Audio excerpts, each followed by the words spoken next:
تو ان کے خلاف تو بڑا پراپیگنڈا کیا جاتا ہے، ادھر سے لوگ اٹھتے ہیں ادھر سے لوگ اٹھتے ہیں، ان کے خلاف بات کرتے ہیں۔ مرے ہوئے کو مارنا بہت زیادہ آسان ہوتا ہے، تو یہ لوگ ایسے ہیں کہ جنرل فیض حمید کے خلاف ایسی باتیں کرتے ہیں۔ اس دوران جب وہ DGI تھے کوئی کچھ سکتا نہیں تھا، کوئی بات نہیں کرتا تھا، لیکن اب جب کہ وہ جیل میں ہے، قید میں ہے، اسی طرح سے عمران خان جیل میں ہے، قید میں ہے، تو ان کے خلاف ان کی ایسی اونچی اونچی آوازیں نکلتی ہیں، ایسے اونچے اونچے بول نکلتے ہیں کہ یہ بولیں اور دنیا سنیں۔ بہرحال خواجہ اصف کی طرف سے اگر جنرل باجوہ کا نام لیا گیا ہے تو آپ وزیر دفاع ہیں، تو پھر ان کے خلاف کوئی ایکشن لے لیں، نوٹس لے لیں۔ اگر آپ واقعی سمجھتے ہیں کہ جنرل باجوہ کی وجہ سے پاکستان میں دہشت گردی میں اضافہ ہوا ہے، اس میں تو کوئی شک ہے ہی نہیں کہ پاکستان میں دہشت گردی میں نہ صرف اضافہ ہوا بلکہ وہ اتنے زیادہ اونچائی پر چلی گئی کہ کوئی دن ایسا نہیں گزرتا جب خیبر پختونخوا میں یا پھر بلوچستان میں دہشت گردی کا کوئی واقعہ نہ ہوتا ہو۔ مولانا سمیع الحق کے بیٹے حمد الحق کو بھی شہید کیا گیا، ان کے مدرسے پر خودکش حملہ کیا گیا۔ اسی طرح سے بنوں پر جو دہشت گردی ہوئی ہے وہاں پہ کئی دہشت گرد مارے گئے ہیں، تو یہ سارا کچھ کیسے ہو گیا؟ تو یہ ایسے بھی ہو سکتا ہے کہ آپ لوگوں کی طرف سے جو شکریہ ادا کیا جا رہا تھا امریکہ کی خیر سگالی کا، ٹرمپ کی طرف سے کہا گیا کہ پاکستان نے ایک بہت بڑا دہشت گرد ہمارے حوالے کر دیا ہے، اس پر میں ان کا شکریہ ادا کرتا ہوں۔ وہ یہ شریف اللہ تھے جن کو پاکستان نے ان کے حوالے کیا تھا۔ اب طرح طرح کی خبریں آ رہی ہیں، وہاں کے جو چیف ہیں CIA کے، ان کی طرف سے کہا گیا کہ جیسے ہی میں نے چارج سنبھالا تھا میں نے پاکستان کے انٹیلیجنس سربراہ سے فون پر بات کی، میں انہوں نے کہا کہ یہ بندہ ہمیں چاہیے، اور انہوں نے ہمارے حوالے کر دیا۔ اب دفتر خارجہ کی طرف سے کہا جا رہا ہے کہ اقوام متحدہ کے تحت جو ہمارے معاہدے ہو چکے ہیں، جو ہمارے ساتھ ان کی کمٹمنٹ ہے، اس کے مطابق ہم نے اس بندے کو پکڑ کے امریکہ کے حوالے کیا ہے۔ بہرحال ان کو ورجینیا پہنچا دیا گیا ہے، شریف اللہ کو۔ ٹرمپ نے اپنے خطاب میں باقاعدہ پاکستان کا شکریہ ادا کیا تھا، اور پھر پاکستان کی طرف سے بھی ان کا بھرپور شکریہ ادا کیا گیا۔ شہباز شریف الٹی کلا بازیاں کھاتے ہوئے نظر آئے۔ باقی وزراء کی طرف سے بھی بار بار کہا گیا دیکھیں امریکہ کے ساتھ ہمارے کیسے قریبی تعلقات ہیں، ٹرمپ ہمارا شکریہ ادا کر رہا ہے، ہم ٹرمپ کا شکریہ ادا کرتے ہیں۔ ایک طرف یہ شکریہ ادا کیا جا رہا تھا، دوسری طرف ہمارے اوپر حملہ بھی ہو گیا، حمد الحق کا حملہ ہوا، اور پھر بنوں پر حملہ ہوا، کینٹ میں حملہ ہوا۔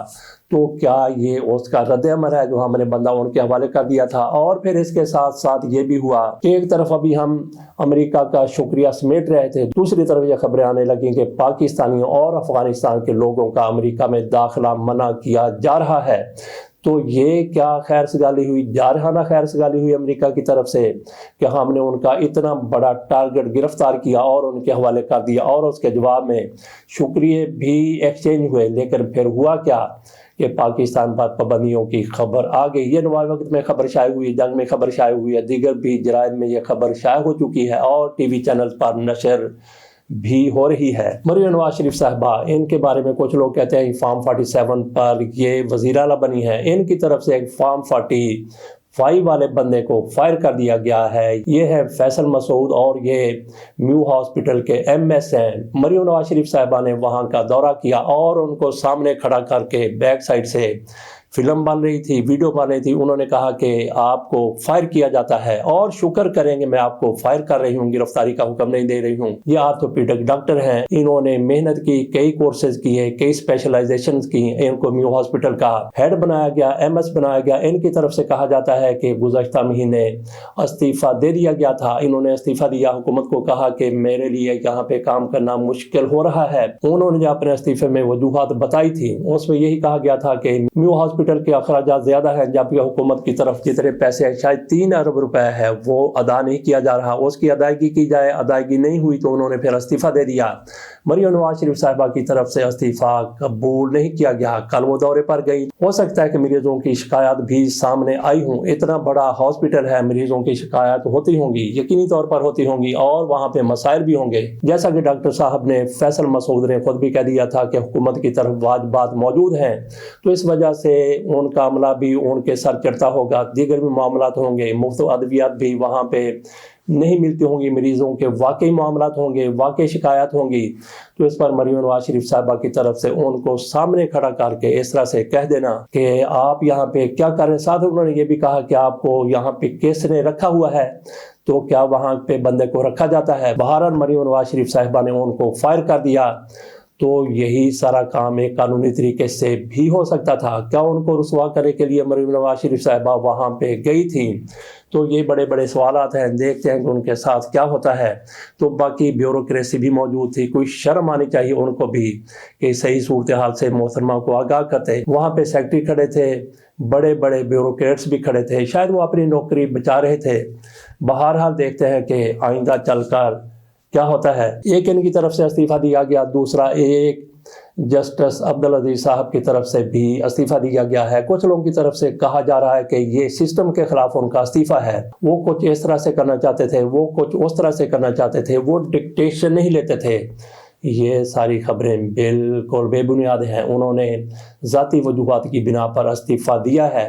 انہوں نے 6 مہینے پہلے بھی استعفیٰ دیا تھا، وہ لاہور ہائی کورٹ کے راولپنڈی بینچ میں تعینات ہے۔ ان کی طرف سے پہلے اپنے دیے گئے استعفے میں کہا گیا تھا کہ ان کی والدہ بیمار ہیں، ان کو تیمارداری کے لیے، ان کے علاج کے لیے انہیں فرصت چاہیے، انہیں اجازت چاہیے، اس وجہ سے انہوں نے استعفیٰ دیا تھا۔ اس وقت تو ان کا استعفیٰ قبول نہیں کیا گیا، اب پھر ان کی طرف سے استعفیٰ دے دیا گیا ہے۔ دیکھتے ہیں کہ صدر صاحب یہ استعفیٰ قبول کرتے ہیں یا نہیں کرتے۔ جس طرح کی ان کی طرف سے وجوہات بتائی گئی ہیں تو میرا خیال ہے کہ صدر صاحب ان کا استعفیٰ قبول کر لیں گے، لیکن ان افواہوں میں ذرا بھر بھی صداقت نہیں ہے کہ انہوں نے سسٹم کے خلاف استعفیٰ دیا یا ان پر کسی قسم کا کوئی دباؤ تھا۔ جس طرح سے پہلے اعجاز الحسن صاحب اور مظاہر علی اکبر نقوی صاحب استعفیٰ دے چکے ہیں، ایسی کوئی صورتحال نہیں تھی۔ حکومت کی طرف سے IMF کو یقین دلایا گیا ہے کہ آپ ہمیں قرضہ دیں، قرضہ دیں، قرضہ دیں، کسی قسم کا بھی منی بجٹ نہیں آئے گا۔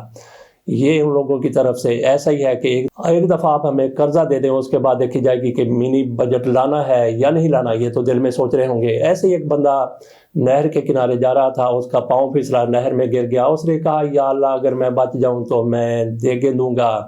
تو وہ گھاس کو پکڑتے پکڑتے، درخت کی ٹہنیوں کو پکڑتے پکڑتے باہر نکل آنے میں کامیاب ہو گیا۔ جیسے ہی ان کے دونوں پاؤں نہر کے کنارے پر آئے، اس نے کہا کیڑیاں دے گا، مطلب کہ کون سی دے گے۔